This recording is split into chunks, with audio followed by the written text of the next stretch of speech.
In the quiet hum of a late summer evening, a man sat alone, the glow of a screen painting his face in hues of blue and grey. His fingers, calloused from years of honest labour, moved slowly across the keyboard, tracing lines of a life he had never lived, a happiness he had never known. Then, a flicker, a face, a smile. A woman he knew yet did not know. A woman who had died, or so he believed, 2 decades ago. The air in the small room grew heavy, thick with the dust of forgotten time and the sudden, sharp scent of betrayal. This was not a ghost. This was a living, breathing person. Her eyes crinkling at the corners with joy, her arm linked with a man who was not him, surrounded by children who were not theirs. This was Cassandra Vance, the woman for whose supposed murder Elias Thorne had spent 22 years behind bars. The man who had lost everything now found himself staring at the impossible. The truth, it seemed, was not merely stranger than fiction, but a cruel, twisted joke played on the very fabric of his existence. Elias Thorne was a man of quiet habits and steady hands. His days unfolded in the rhythmic clatter and hum of the auto shop he owned, a small, independent garage tucked away on the outskirts of the city. Grace stained his fingernails, and the scent of oil and gasoline clung to his clothes like a second skin. He found solace in the precise mechanics of an engine, the predictable logic of gears and pistons.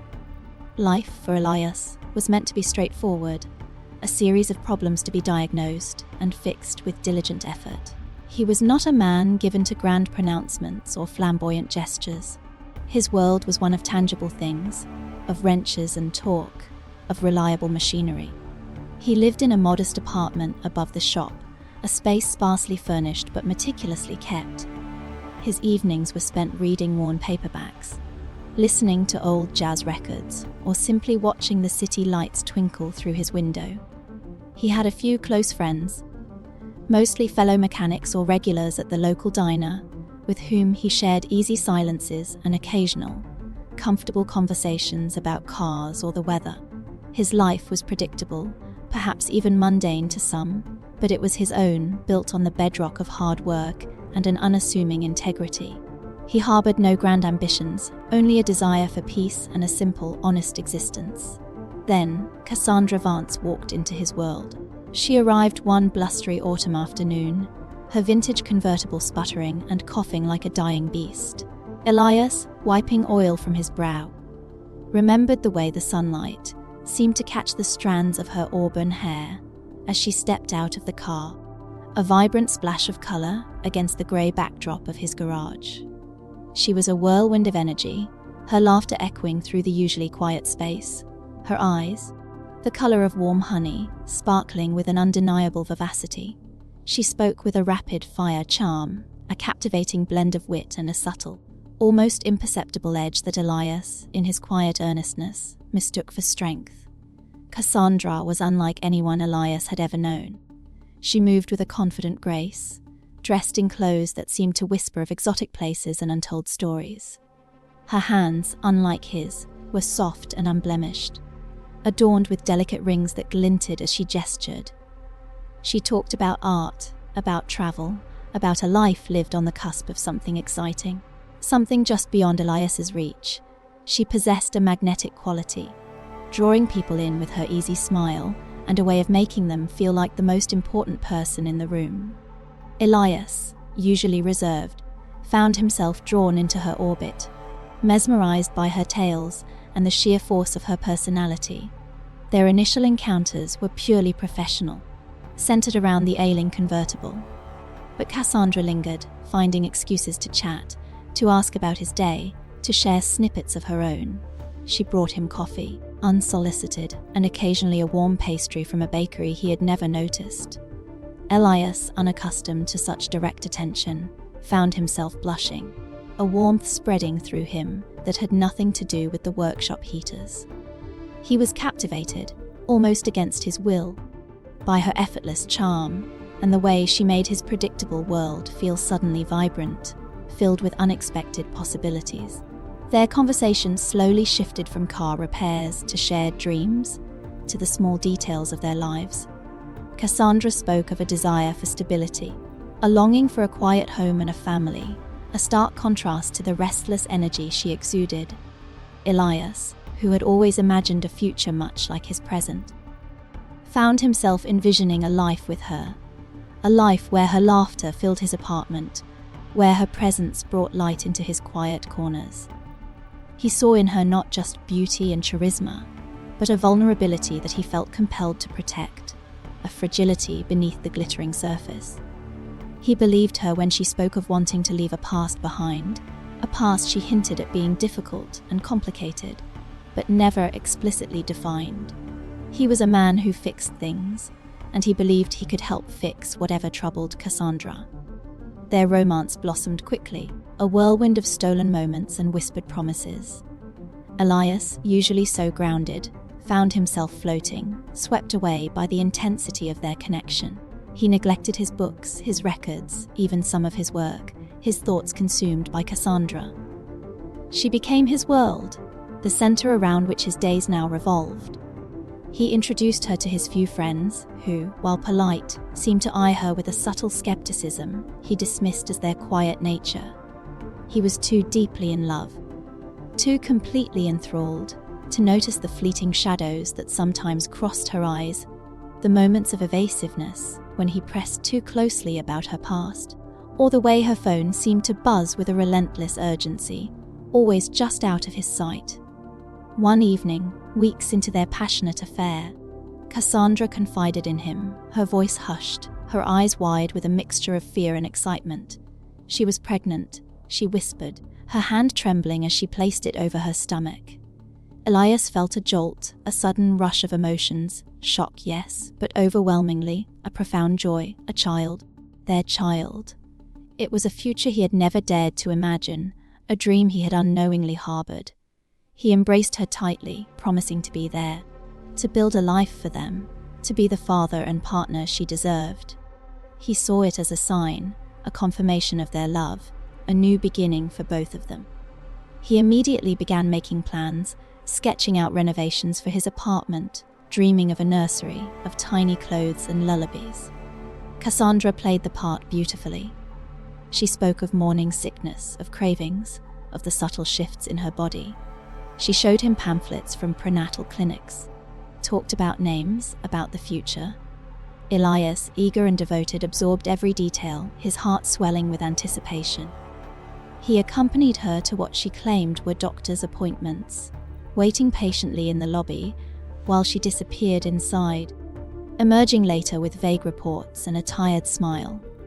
He bought her specialties, cooked her bland meals, and hovered with a protective tenderness. He was completely invested, his mind already picturing a life with a growing family, a life he believed was finally within his grasp. Then, just as quickly as the joy had arrived, it was snatched away. One morning, Elias found Cassandra curled in a ball on the bathroom floor, pale and trembling, a small, her dark stain on her nightgown. Her cries were raw, guttural, filled with an unbearable grief. She had lost the baby, she sobbed, her words choked with tears. A miscarriage, Elias's world fractured. The dreams he had so carefully built, the future he had envisioned, crumbled around him. He held her, rocking her gently, his own heart aching with a pain so profound it felt physical. He felt a deep, crushing sorrow, but beneath it, a fierce protectiveness. He would be strong for her, he vowed. He would help her through this. He would be her rock. The miscarriage, while devastating, only seemed to bind Elias closer to Cassandra. She leaned on him heavily, her vulnerability drawing him deeper into her web. He saw her as fragile, broken, and in need of his unwavering support. He spent countless hours comforting her, listening to her quiet sobs, holding her hand. He believed their shared grief had forged an unbreakable bond, a testament to their love enduring even the most profound loss. He did not question the lack of medical reports, the swiftness of the recovery, or the way her eyes, though often tear-filled, sometimes held a distant, almost calculating gleam. He was too busy being the strong one, too consumed by his own sorrow and his desire to mend her broken spirit. What Elias did not see, what he could not comprehend in his earnest devotion, was that the miscarriage was merely another thread in the intricate tapestry of manipulation Cassandra was weaving. It was a calculated move, a way to deepen his emotional investment, to ensure his unwavering loyalty. While Elias grieved and comforted, Cassandra continued her secret life, her criminal activities flourishing beneath the veneer of sorrow. She used Elias as a convenient cover, his quiet, respectable life providing the perfect camouflage for her illicit dealings. She would tell him she was visiting a sick relative or attending a distant friend's funeral, while in reality, she was meeting with her crew, orchestrating drug deals, and expanding her network. She was deeply entrenched in the city's underworld, a key player in a mid-level drug operation run by a man known only as the Serpent, a moniker earned for his cunning and his propensity for striking without warning. Cassandra, with her charm and sharp mind, was invaluable to him, handling logistics, negotiations, and the distribution network. She moved with ease between the gritty back alleys and the polished boardrooms of illicit finance, her beauty and intelligence disarming those who underestimated her. Elias, meanwhile, remained blissfully unaware, his days filled with the honest labor of fixing cars, his nights consumed by the illusion of a shared future with the woman he loved. He was a shield, a blind spot, a perfect alibi. The murder and conviction, the air in the rundown warehouse hung heavy with the scent of stale cigarette smoke and desperation. Fluorescent lights flickered overhead, casting long, distorted shadows that danced with the nervous energy of the men gathered around a scarred wooden table. This was the heart of the Serpent's operation, a place where fortunes were made and lives were irrevocably altered. Cassandra, her face a mask of cool composure, sat opposite the Serpent himself, his eyes, like chips of obsidian, scrutinizing her every move. Tonight was the culmination of weeks of planning. A high-stakes drug deal that promised to bring in a significant sum, a sum large enough to change lives. The deal involved a new player, a volatile cartel representative from the South, known for his ruthlessness and his trigger temper. The tension was palpable, a live wire humming beneath the surface of forced pleasantries.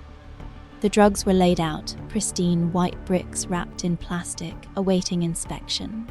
The money, $2 million in crisp, banded stacks, sat in a battered briefcase on the table, a silent testament to the immense risk involved. Cassandra, outwardly calm, felt a tremor of anticipation deep within her. This was her chance, her grand exit. The negotiations were protracted, fraught with veiled threats and thinly disguised distrust.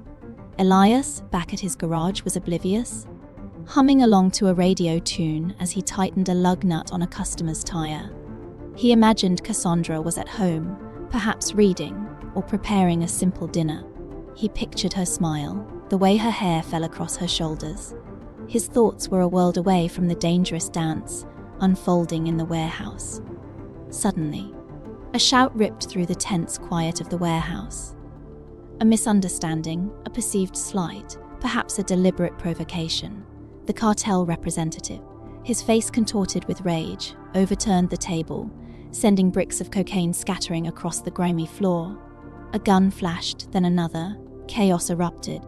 The Serpent's men scrambled, drawing their own weapons, shouting orders. The air filled with the acrid smell of gunpowder. Cassandra, quick as a viper, saw her opening. Amidst the pandemonium, as bullets whizzed and bodies collided, she snatched the briefcase filled with the $2 million.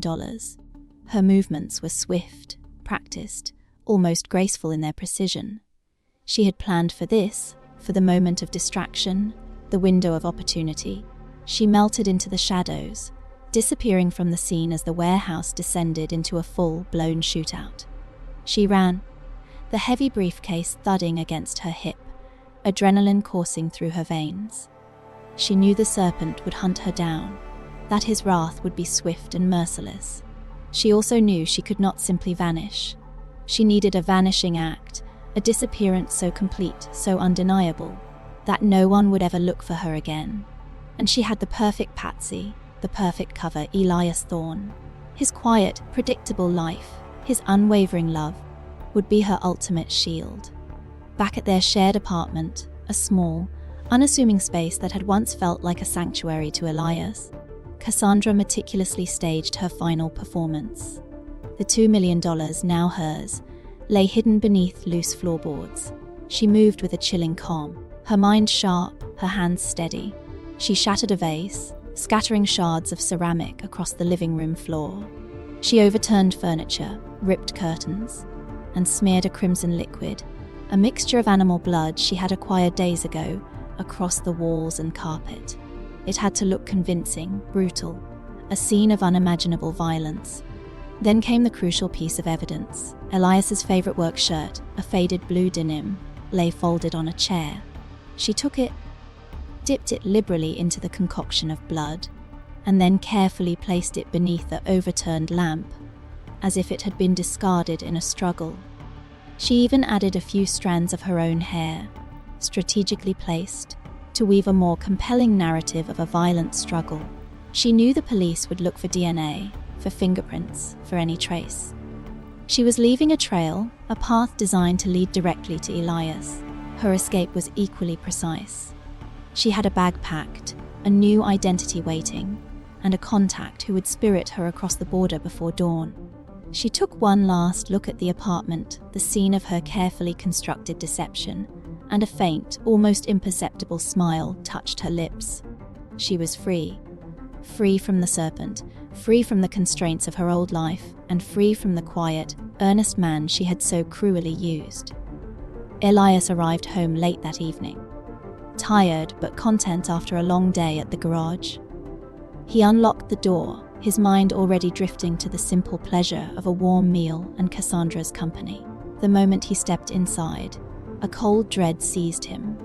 The air was thick with a metallic tang, a smell he instinctively recognized but could not immediately place. His eyes widened, taking in the devastation. The overturned furniture, the shattered glass, the sickening crimson smears. His heart hammered against his ribs, a frantic drumbeat of terror. "Cassandra," he called out, his voice hoarse, a primal fear clawing at his throat. He stumbled through the apartment, his eyes darting, searching, his mind refusing to process the horror unfolding before him. He found the blood-soaked shirt, his shirt, lying amidst the wreckage. A wave of nausea washed over him. He sank to his knees, his hands trembling as he reached for it, his fingers brushing against the still, damp fabric. It was then, as he stood amidst the wreckage, that the police sirens wailed in the distance, growing louder with each passing second, a mournful prelude to the nightmare that was about to consume his life. The interrogation room was a sterile box, cold and unforgiving. A single, harsh light hung overhead, illuminating every bead of sweat on Elias's brow, every tremor in his hands. Detective Miller, a man with tired eyes and a voice like gravel, sat opposite him, his gaze unwavering, relentless. "Mr. Thorne," Miller began, his voice devoid of emotion. "We found your shirt at the scene, covered in blood. Her blood." Elias shook his head, his mind a whirlwind of confusion and disbelief. "No, it's not possible. I didn't. I would never hurt her. I loved her." His voice cracked, raw with grief and desperation. Miller leaned forward, his elbows on the table. "The evidence suggests otherwise. The apartment was torn apart, a struggle. And then she's gone. No sign of her, just blood. A lot of blood. She was pregnant." Elias blurted out, a desperate plea for understanding. "We lost the baby. She was heartbroken. I was with her." A flicker of something, perhaps pity, crossed Miller's face, then vanished. "We have no record of a pregnancy, Mr. Thorne. No doctor's visits. No medical history." Elias stared, dumbfounded. "But she told me. We went to the clinic. You waited in the lobby, didn't you?" Miller stated. "Not a question. She went in alone." The pieces, disjointed and terrifying, began to click into place, forming a grotesque mosaic of betrayal. The vague reports, the lack of details, the way she always seemed to handle everything herself. A cold, sickening realization began to dawn on him, a truth far more devastating than the loss of his love. Despite his vehement denials, despite his desperate pleas of innocence, the evidence mounted against Elias. The staged crime scene, the blood-soaked shirt, the absence of Cassandra's body. which the prosecution argued was a deliberate attempt to conceal the crime. The discredited lab, a place Elias had never heard of, provided forensic reports that seemed to seal his fate, linking his blood to the scene, confirming the presence of Cassandra's presumed DNA. The prosecution painted a picture of a jealous lover, enraged by a perceived betrayal, lashing out in a fit of passion. They spun a narrative of a man driven to violence, his quiet demeanor a mask for a darker, more dangerous nature. The trial was a blur of legal jargon, hushed whispers, and the cold, unfeeling gaze of strangers. Elias sat in the defendant's chair, his world shrinking to the confines of the courtroom, his hope dwindling with each passing testimony. His defense attorney, a wary public defender, fought valiantly but was outmatched by the prosecution's seemingly airtight case.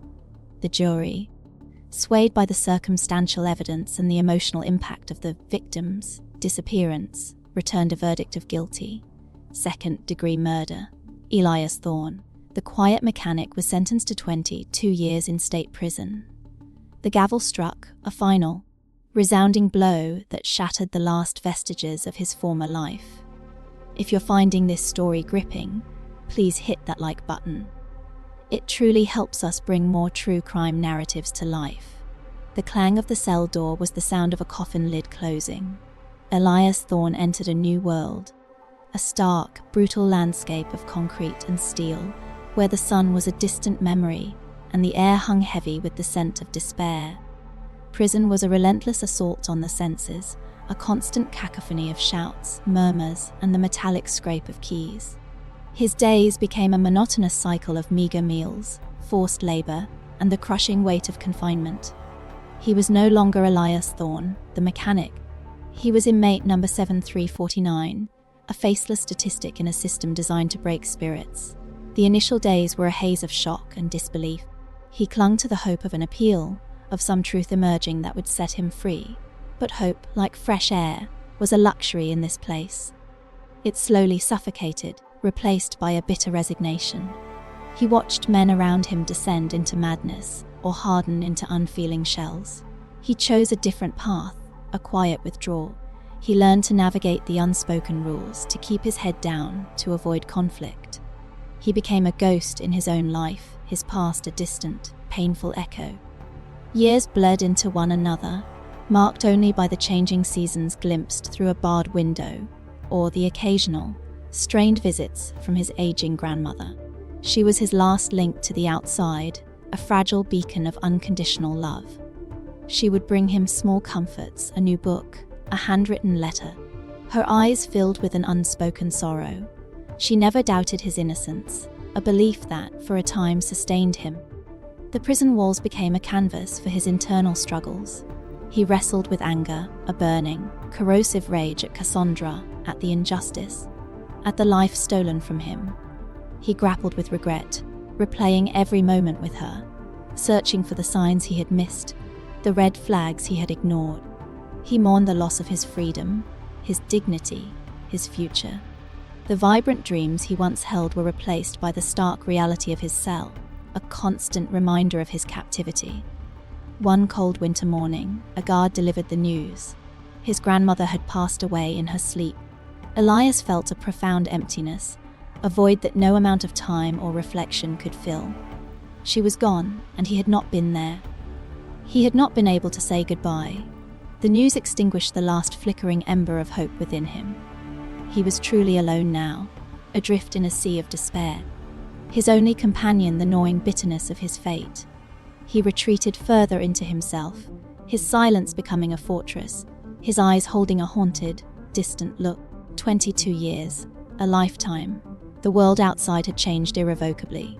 Technology had leaped forward, fashion had cycled through countless trends, and children he had known were now adults with families of their own. Elias Thorne, a man frozen in time, was finally granted a reprieve. A new, diligent lawyer, working tirelessly on pro bono cases, had stumbled upon a pattern of mishandled evidence from the very lab that had provided the damning forensic reports in Elias's trial. The lab, it turned out, had been systematically cutting corners, contaminating samples, and even fabricating results to secure convictions. The revelation sent shockwaves through the legal system, leading to the review of hundreds of cases. Elias's was among them. The news of his overturned conviction reached him in his cell, delivered by a solemn warden. Elias felt no elation, no surge of joy, only a profound weariness. The victory was hollow, tainted by the years stolen, the life irrevocably lost. He walked out of the prison gates on a crisp autumn day, the sunlight blinding him, the sounds of the city overwhelming. He was a stranger in a strange land, a man out of time. His body was older, his face etched with the lines of suffering, but his spirit was an empty vessel, devoid of the simple joys and hopes that once defined him. He was free, yes, but what was freedom when everything he had known, everything he had loved, was gone? What would you do if you lost 22 years of your life for a crime you didn't commit? Share your thoughts in the comments below. Life after prison was a desolate landscape for Elias. The world had moved on, leaving him stranded in a past that no longer existed. His small auto shop, once his pride and livelihood, had been sold off years ago to cover legal fees and debts. His apartment, too, was gone, replaced by a faceless, modern building. He had no family left, no home to return to, no familiar faces to greet him. The few friends he had known had either moved away, passed on, or simply faded into the distant hum of memory. He was a ghost, wandering through a city that had forgotten him. He found a small, cramped room in a boarding house on the fringes of town, a place where anonymity was a virtue. He took on odd jobs, manual labor that required little interaction, allowing him to remain largely invisible. He worked with a quiet diligence, his movements precise, his mind often drifting to the 22 years he had lost. A vast, empty chasm in the middle of his life. He felt a profound detachment from the world, observing it as if through a thick pane of glass. Emotions, once so vivid, were now muted, dulled by the relentless grind of incarceration and the crushing weight of injustice. He sought no companionship, no solace, finding a strange comfort in his isolation. One rainy Tuesday evening, the kind of evening that seemed to magnify the quiet despair of his existence, Elias sat hunched over a borrowed laptop in the common room of the boarding house. He was aimlessly browsing the internet, a new and bewildering landscape he was still struggling to comprehend. He typed in his old name, a morbid curiosity guiding his fingers, searching for any mention of his past, any echo of the life that had been snatched away. The search results were sparse, mostly old news articles about his trial, faded headlines that screamed of murder and conviction. He scrolled, his eyes glazing over, until a single image flickered onto the screen. A small thumbnail on a social media profile. His breath hitched. The world seemed to tilt on its axis. It was a photograph, a vibrant, sun-drenched image of a woman laughing, her arm linked with a man, 2 children clinging to her legs. Her hair was a lighter shade of auburn, her skin tanned, but there was no mistaking the curve of her smile, the distinct tilt of her head, the unmistakable spark in her honey-colored eyes. It was Cassandra, alive and well. The shock was a physical blow, knocking the air from his lungs. Disbelief warred with a sudden, searing rage. He leaned closer to the screen, his calloused fingers hovering over the image, as if to touch it, to confirm its impossible reality. The profile belonged to a Maria Lopez, living in a sun-drenched town in Mexico.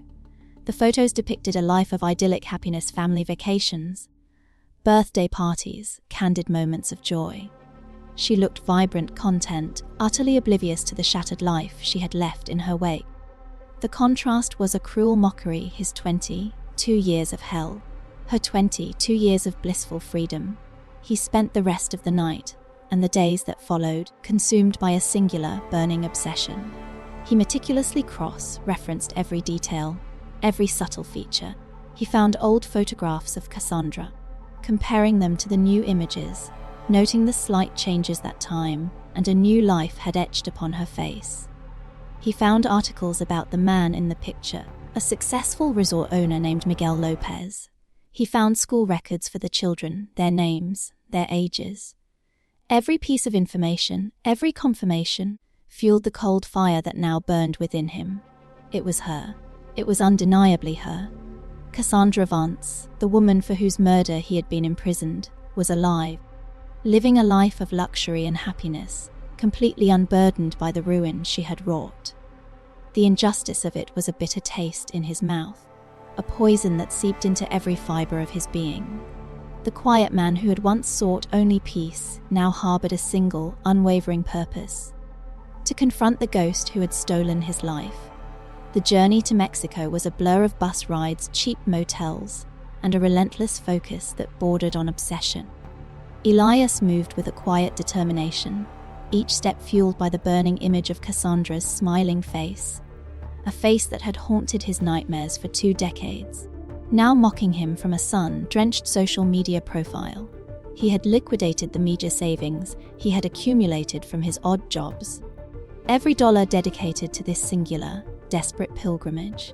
He carried little, only a small backpack with essentials and a cheap, discreet voice recorder he had purchased from a pawn shop, its presence a silent promise of the justice he sought. He arrived in the coastal town, a vibrant tapestry of colour and noise, a stark contrast to the grey monotony of his recent life. The air was thick with the scent of salt and exotic spices, the sounds of mariachi music and distant laughter filling the streets. He felt like an alien, a phantom amidst the joyous bustle. He found a small, unassuming guest house, a place where he could blend in, where his quiet intensity would go unnoticed. Tracking her down was less difficult than he had anticipated. The town was small enough, and Miguel Lopez, her new husband, was a prominent figure, his resort a well-known landmark. Elias spent days observing, a silent shadow in the periphery of her new life. He watched her drop her children off at school, saw her laugh with friends at a local cafe, and witnessed her elegant presence at social gatherings. She was Maria Lopez now, a respected member of the community, seemingly untouched by the darkness of her past. Each sighting was a fresh wound, a renewed surge of the cold fury that had become his constant companion. He studied her routine, waiting for the perfect moment, a time when she would be alone, vulnerable, and unable to escape. The moment came on a Tuesday afternoon. Elias watched from a discreet distance as Maria Lopez, dressed in simple linen and a wide-brimmed hat, walked alone along a secluded stretch of beach, the waves lapping gently at her bare feet.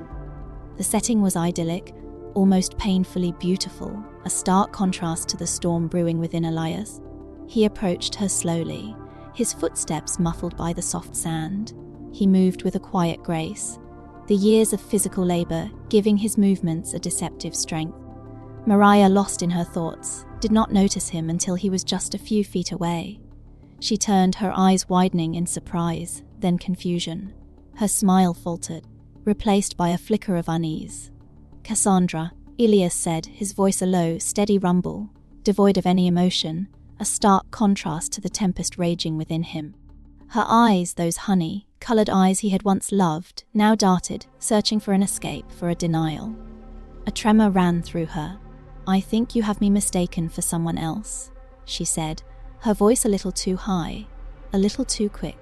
"My name is Maria Lopez." Elias took another step closer, his gaze unwavering, piercing. "No," he said, his voice still calm. "I don't think so. I know your eyes. I know your laugh. I know the way you used to twist your hair when you were nervous." He paused, letting the words hang in the air, heavy with unspoken history. "And I know the woman who staged her own death and sent an innocent man to prison for 22 years. Maria's face was drained of colour. The casual beachgoer vanished, replaced by the ghost of Cassandra Vance. Her lips trembled. "Elias," she whispered, her voice barely audible. A gasp of recognition and terror. "That's right," he affirmed, his voice still quiet, but with an underlying current of steel. "Elias Thorne. Remember me?" He reached into his backpack slowly, deliberately, and pulled out the small voice recorder. He pressed the record button, the tiny red light glowing like a malevolent eye. "I want to hear it, Cassandra. Every detail, every lie, every single thing you did." She stared at the recorder, Her eyes wide with panic, she looked around, desperate, but the beach was empty, the only sound the rhythmic whisper of the waves. She tried to bolt, a sudden, desperate lunge for freedom, but Elias was quicker, his hand clamping gently but firmly around her arm. He did not hurt her, did not threaten her physically. His presence, his unwavering gaze, was threat enough. "You're not going anywhere," he said, his voice still measured. "Not until you tell me everything. Tell me about the $2 million. Tell me about the stage crime scene. Tell me about my shirt. Tell me about the blood. Tell me how you lived with yourself all these years, knowing I was rotting in a cell for your crime." Mariah, trapped, her carefully constructed new life crumbling around her, began to speak. At first, her words were halting, choked with fear and a desperate attempt at self-preservation. She tried to deflect, to minimize, to blame others. But Elias was relentless, his questions precise, his gaze unyielding. He knew the details, the intimate horrors of that night, and he forced her to confront them. Slowly, agonizingly, the truth spilled out. Her voice, at first a whisper, grew stronger, imbued with a strange, almost defiant honesty as she recounted the drug deal gone wrong, the chaotic shootout, her opportunistic theft of the money. She described in chilling detail how she had meticulously staged the apartment, using animal blood and Elias's shirt to create a scene of murder. She confessed to planting the evidence, to framing him, to fleeing across the border with her ill-gotten gains and a new identity.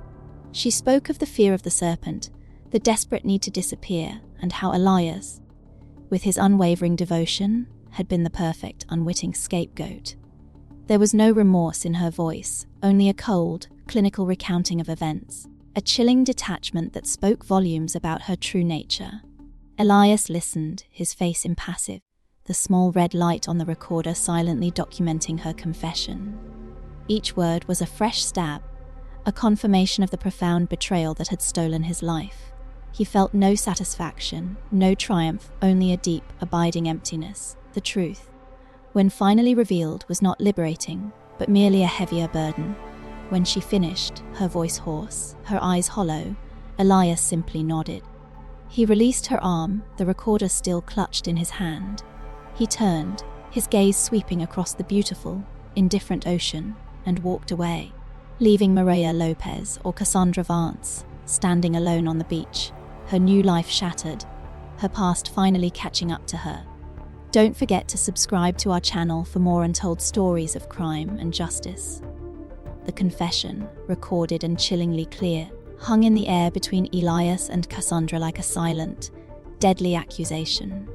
Elias walked away from the beach, the small voice recorder a lead weight in his hand, its contents a testament to the 2 decades of his stolen life. He felt no immediate sense of victory, only a profound exhaustion, a weariness that seeped into his bones. The truth, exposed, offered no solace, no immediate path to healing. He knew he could take the recording to the authorities, and could finally clear his name in the eyes of the world, but the thought felt hollow, insufficient. What good was vindication when the years were gone, the memories tainted, the person he once was irrevocably lost? He retreated to his guest house, the recorder hidden deep within his bag, a silent, potent weapon. Cassandra, meanwhile, was left reeling on the deserted beach. The calm facade of Mariah Lopez had shattered, revealing the terrified, ruthless woman beneath. Elias's appearance was a ghost from her past, a terrifying harbinger of retribution. She knew he possessed the means to destroy her new life, to expose her carefully constructed identity. Panic, cold and sharp, seized her. She had to act, and she had to act quickly. Her mind, always agile and calculating, raced through possibilities.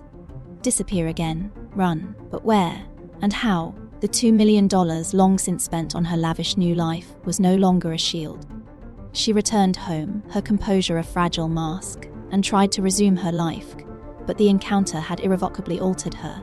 Her new husband, Miguel, noticed her agitation, her distracted air, the way her eyes constantly darted, as if searching for an unseen threat. She dismissed his concerns with vague excuses, but her unease was palpable, a dark cloud hanging over their seemingly perfect existence. She began to make hurried phone calls, her voice hushed, her words cryptic. She was reaching out to old contacts, desperately seeking a way out, a new escape route, a safe haven from the past that had finally caught up to her. Days later, Maria Lopez vanished. Miguel, initially concerned, grew increasingly frantic. Her car was still in the driveway, her purse on the kitchen counter. There was no note, no explanation. He contacted the local police, his voice trembling with fear and confusion. A search was initiated, initially a quiet inquiry among friends and neighbors, then expanding into a wider, more urgent search as the days turned into a week. The idyllic coastal town, usually so peaceful, was now gripped by a sense of unease.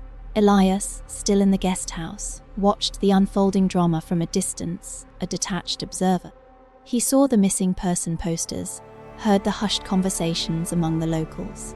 He felt a strange mix of emotions, a chilling satisfaction that her carefully built world was crumbling, but also a lingering sense of unease. He had confronted her, had forced her confession, but he had not sought her death. He had only wanted the truth. Then, a week after her disappearance, the news broke. A hiker, exploring a remote, rugged section of the coastline, stumbled upon a body at the base of a jagged cliff. The scene was grim, the fall clearly fatal. The local authorities, after a thorough examination, confirmed the identity Maria Lopez. The cause of death was blunt force trauma, consistent with a fall from a great height. The police investigation began in earnest, shifting from a missing person case to a homicide inquiry. At the scene, amidst the scattered rocks and sparse vegetation, a small water, damaged item was discovered. It was a photograph, torn and faded, but still recognizable. It was a wedding photo, a younger Elias Thorne, his face beaming with a love he now knew was tragically misplaced, standing beside a radiant Cassandra Vance. The discovery immediately linked the deceased Maria Lopez to her former identity, and to the man who had just served 22 years for her presumed murder. The Mexican authorities, now aware of Elias's presence in the town and his connection to the deceased, immediately sought him out. He was the prime suspect, the obvious choice. He had a clear motive, a history of conviction for her, murder, and he had been in the vicinity at the time of her disappearance. The small guest house where he had been staying was quickly surrounded. But Elias Thorne was already gone. He had anticipated their move, had felt the subtle shift in the town's atmosphere, the sudden, sharp glances from strangers. He had slipped away quietly, leaving no trace, vanishing into the vast, indifferent landscape of Mexico. He had taken nothing but the clothes on his back and the small voice recorder. Its contents a silent burden, a testament to a truth that might never truly be heard. The Mexican police launched an extensive manhunt, cooperating with international authorities, but Elias Thorne had disappeared as completely as Cassandra Vance had once done. He was a phantom, a whisper in the wind, his trail growing colder with each passing day. The torn wedding photo, the confession on the voice recorder, which Elias had kept hidden, and the 22 years of false imprisonment painted a compelling, albeit circumstantial, picture. He was the prime suspect in Maria Lopez's death, the man with the ultimate motive for revenge. Yet, despite the intense investigation, despite the logical conclusion, there was not enough concrete evidence to charge him. No eyewitnesses to the fall, no definitive proof of his presence at the cliff, no fingerprints that could definitively link him to the scene. The case remained open, a file gathering dust on a detective's desk, marked unsolved. The official narrative remained ambiguous, a lingering question mark hanging over the tragic end of Maria Lopez. The story of Elias Thorne, the quiet mechanic, became a modern legend, whispered in hushed tones in the corners of bars and cafes. Some believed he had enacted a brutal, but understandable, form of justice, finally balancing the scales that had been so cruelly tipped against him. They saw him as a tragic hero, a man pushed to the brink by an unforgivable betrayal, finally reclaiming his dignity. Others saw him as a murderer, a man consumed by vengeance, perpetuating a cycle of violence. They argued that even if she had wronged him, her death was not his to orchestrate. The truth, perhaps, lay somewhere in between. Or perhaps it was a truth that would never be fully known. Did Elias Thorne, the man who had lost everything, finally succumb to the darkness that had shadowed his life, delivering a final, brutal reckoning? Or did he, after confronting his tormentor and obtaining her confession, simply walk away, leaving her to face the consequences of her own desperate actions, only for another, unseen force to intervene?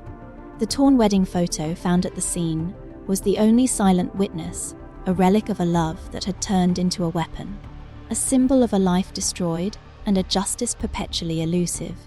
The sea continued to lap at the base of the cliff, indifferent to the human drama that had unfolded above it, its waves erasing all but the deepest scars. What do you think happened to Elias? Was it justice served or a tragic act of revenge? Let us know your theories in the comments. This crime story echoes the complex and often brutal realities of human nature, betrayal, and the pursuit of justice. It offers several profound lessons and pieces of advice for navigating the intricate tapestry of life.